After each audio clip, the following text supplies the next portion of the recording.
اعوذ باللہ من الشیطان الرجیم بسم اللہ الرحمن الرحیم السلام علیکم ورحمۃ اللہ وبرکاتہ۔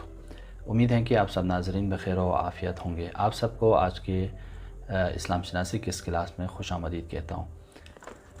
گزشتہ درسوں میں آپ کی خدمت میں عرض کیا تھا کہ اسلام ایک کامل اور جامع دین ہے جس میں انسان کے انفرادی، سماجی اور روحی اور مادی ضروریات کو پورا کرنے کی صلاحیت موجود ہے۔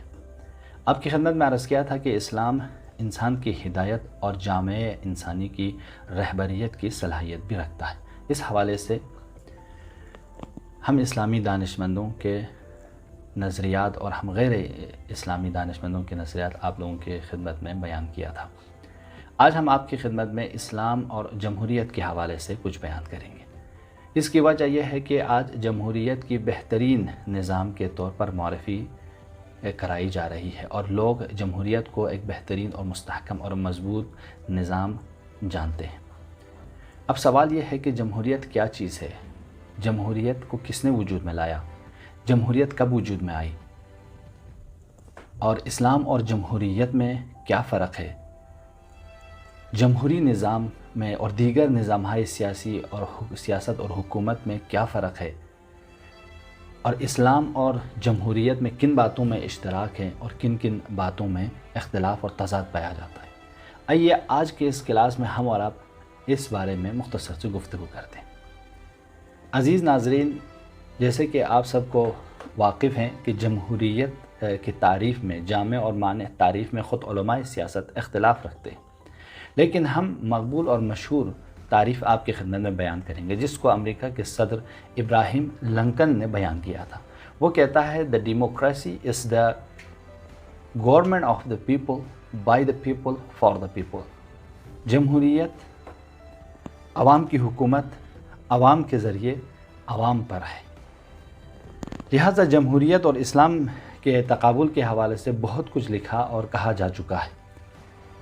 اس کے مضرات کیا ہیں، فوائد کیا ہیں، اس حوالے سے بھی کافی گفتگو اور بحثیں ہو چکی ہیں، لیکن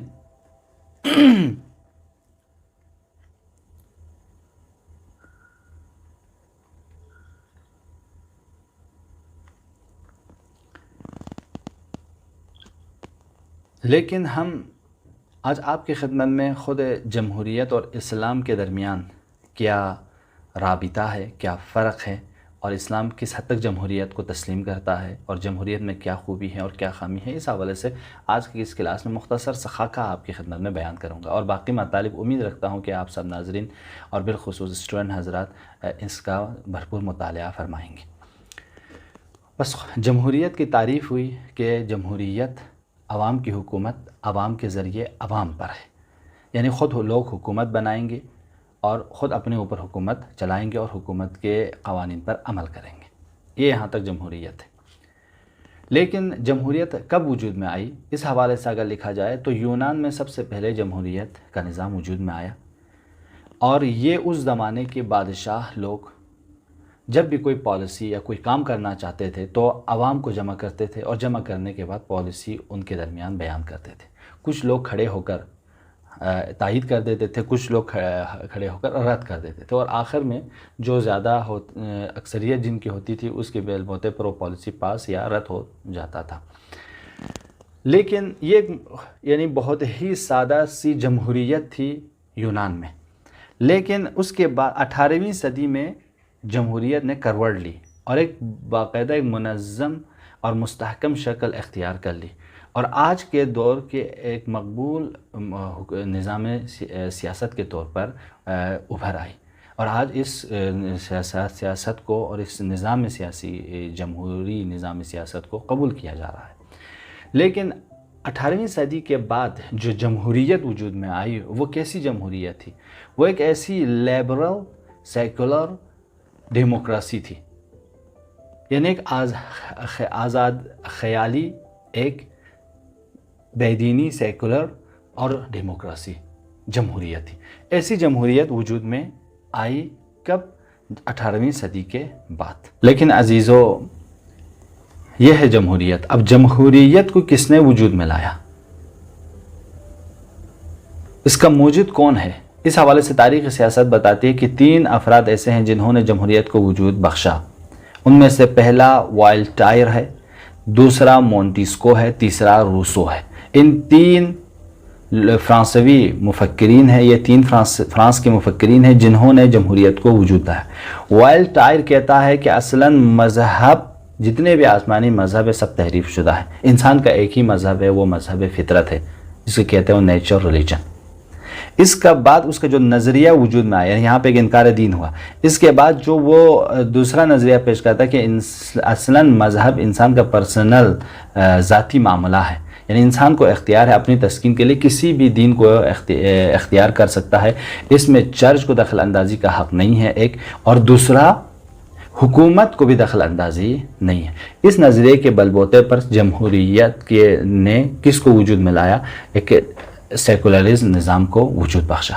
لیکن عزیزو یہ فکر کیوں وجود میں آئی؟ وہ اس تھیوکریسی فکر کے بنا پر، یعنی عیسائی مذہب نے تھیوکریسی فکر کے بنا پر جو ظلم و ستم دین کے نام پر کیے، اب یہ دانشمند مجبور ہوئے اور یہ نعرہ لگایا کہ دین کو چھوڑے بغیر، دین کو انکار کیے بغیر، دین کو اپنی زندگی سے نکالے بغیر ہم ترقی نہیں کر سکتے. لیکن عزیزو، دین کو نکال کر جو یورپ نے اپنی زندگی سے نکال کر اس تھیوکریسی فکر کے مد مقابل میں جو عکس العمل دکھایا، جس کے بنا پر ایک لیبرل سیکولر ڈیموکریسی وجود میں آئی، جس نے انسان کو دین سے خالی، اخلاق سے خالی ایک ایسے نظام میں ڈال دیا کہ جس کی وجہ سے آج صرف ہم نہیں بلکہ یورپ کے خود مفکرین بھی پریشان ہیں. کیوں؟ کیونکہ اخلاق سے خالی نظام میں کہیں پہ کسی کو امنیت نہیں ہوگی. لہٰذا ہمیشہ دین، بالخصوص اسلام، اخلاقیات پر زور دیتا ہے. اسلام کے خود ترقی اور رشد اخلاق پیغمبر کرام اسلام ہے.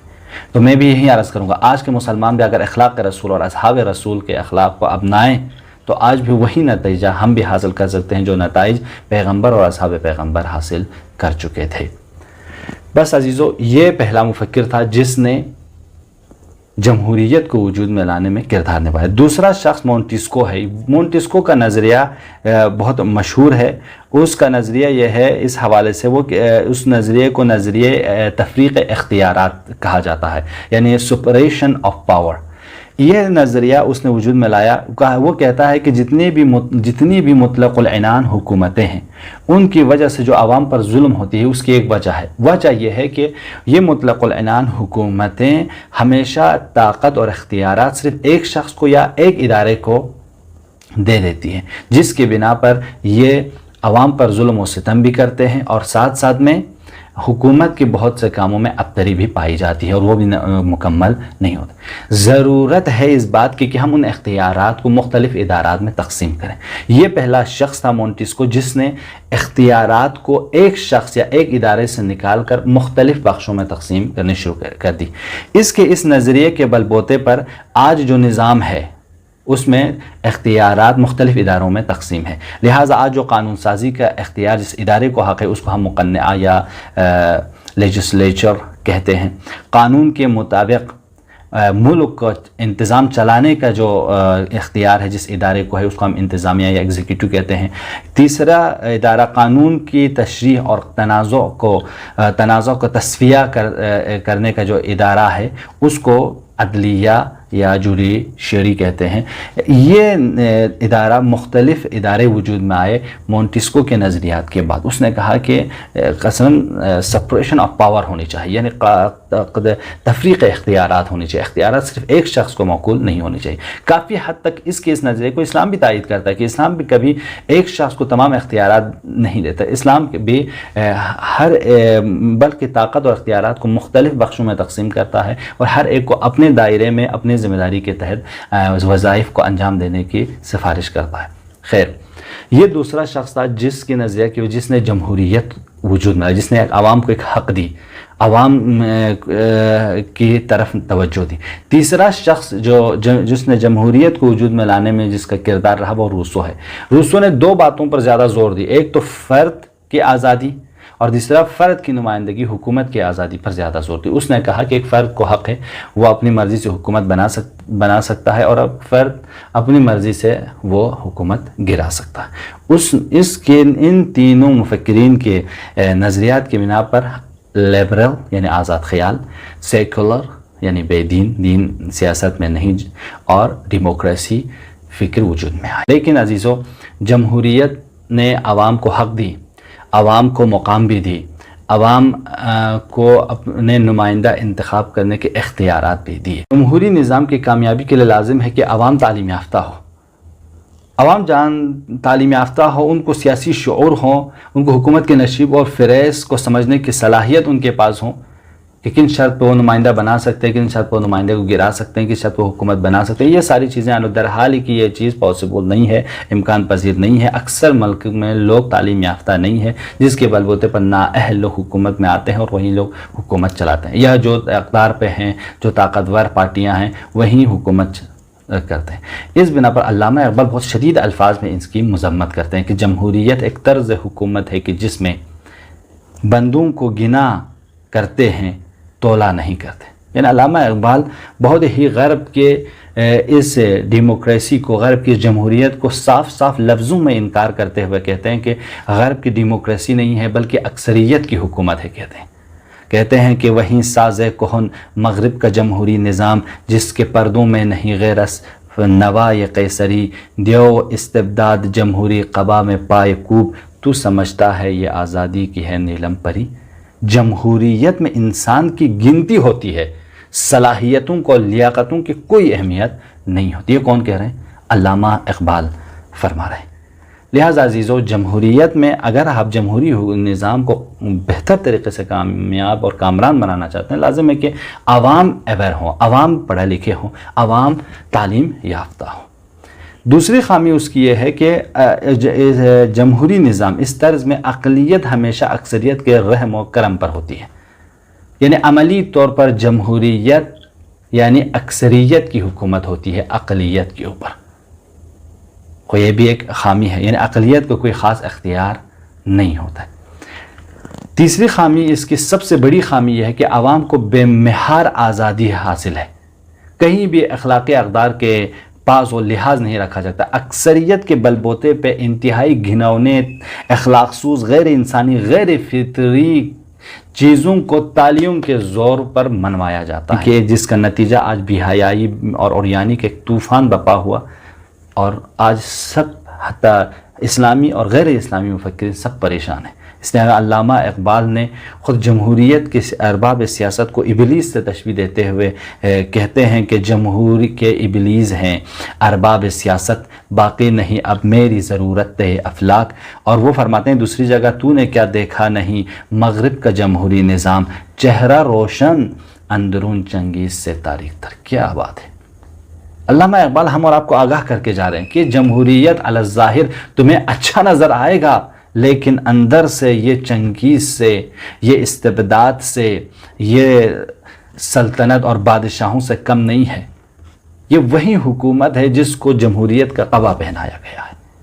لیکن اگر ہم اسلام میں کچھ ایسے اصول ہیں اور قواعد ہیں جس کی رعایت سے اسلام میں مسلمان اور اسلامی معاشرہ افراط اور تفریط سے محفوظ رہتا ہے، وہ یہ کہ اسلام میں ہے کہ امر بالمعروف کریں، نہی عن المنکر کریں، نیکیوں کی ہدایت کریں، بدیوں سے روکیں، چاہے حاکم ہو چاہے رعایا ہو، سب کو شریعت پر عمل کرنا ہے، اور اپنے تمام کاموں میں رائے اور مشورے سے کام لینا، نصیحت کرنا حکمرانوں کو۔ یہ کچھ اصول ہیں اسلام میں جس کی رعایت اگر مسلمان کریں تو افراط اور تفریط سے بچے رہیں گے، لیکن اگر مسلمان ان احکام پر عمل کرنا چھوڑ دیں تو اختلاف اور فساد کے وجود میں آنا لازمی ہے۔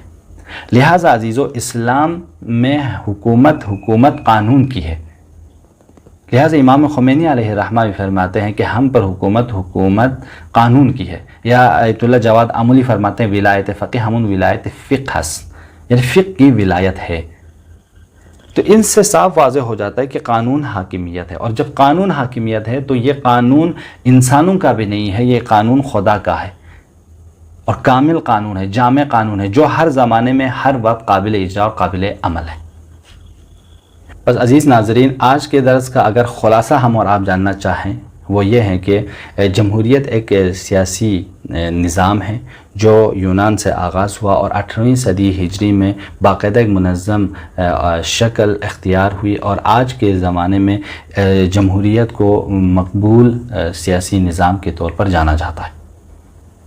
اسلام اور جمہوریت میں کیا فرق ہے، اس کے حوالے سے بھی ہم نے آپ کی خدمت میں گفتگو کی، لیکن یہاں پہ اگر ہم خلاصے میں آئیں تو جمہوریت میں انہوں نے ایک آزاد خیال سیکولر جمہوریت وجود میں آئی، یعنی لیبرل سیکولر ڈیموکریسی وجود میں لائی، اور جو آج اکثر ملکوں میں یہی نظام رائج ہے۔ لیکن اسلام میں اور جمہوریت میں فرق اگر ہم کرنا چاہیں یہ ہے کہ جمہوریت میں قانون انسان بناتا ہے اور اس پر عمل خود انسان کرتا ہے، لیکن اسلامی نظام میں قانون خدا بناتا ہے، عمل انسان کرتا ہے۔ بس آپ خود اس سے اندازہ کر سکتے ہیں، انسان کا علم ناقص، انسان کی فکر ناقص، انسان کا تجربہ ناقص، اب وہ جو قانون بنائے گا وہ بھی حتماً ناقص ہی ہوگا، وہ کامل نہیں ہوگا۔ لیکن قانون اگر خدا بنائے گا، خدا کامل ہے، اس کا علم کامل، اس کی قدرت کامل، وہ صاحب حکمت، تو جو بھی قانون بنائے گا وہ بھی کامل ہوگا۔ بس یہ پہلا فرق۔ دوسرا فرق ہے کہ جمہوریت میں لیبرلزم اور سیکولرزم کے اوپر زیادہ توجہ دی جاتی ہے، لیکن اسلامی حکومت میں اخلاق اور دین کے اوپر زیادہ توجہ دی جاتی ہے۔ خود آپ یہ بھی آپ خود اندازہ کر سکتے ہیں کہ یہ بہت بڑا فرق ہے۔ تیسرا فرق ہم اور اگر کہتے ہیں تو جمہوریت میں کوالٹی پہ نہیں کوانٹٹی کو معیار قرار دیا جاتا ہے، لیکن اسلام میں کوالٹی کو معیار قرار دیا جاتا ہے، کوانٹٹی کو اتنا معیار نہیں دیتا۔ اسلام کہتا ہے کہ انسان اپنے لیاقت اور شائستگی کے حساب سے مقام پائے گا، اور حکومت بھی شائستہ افراد کے مشورے سے چلائی جائے گی۔ غربی جمہوری نظام انسان کو کھلی چھوٹ دے دی جاتی ہے، اخلاقیات کی قید و بند سے نکال دیا جاتا ہے، لیکن اسلام ہمیشہ اخلاقیات کی رعایت کرنے کا حکم ہم حاکم کو ہم رعیہ دونوں کے اوپر فرض کرتا ہے۔ امید ہے کہ آج کے یہ درس بھی آپ لوگوں کے لیے مفید ثابت ہوگی۔ دعا کرتے ہیں کہ پروردگارہ ہمیں علم حاصل کرنے کی اور اس پر عمل کرنے کی توفیق عنایت فرما۔ والسلام علیکم ورحمۃ اللہ وبرکاتہ۔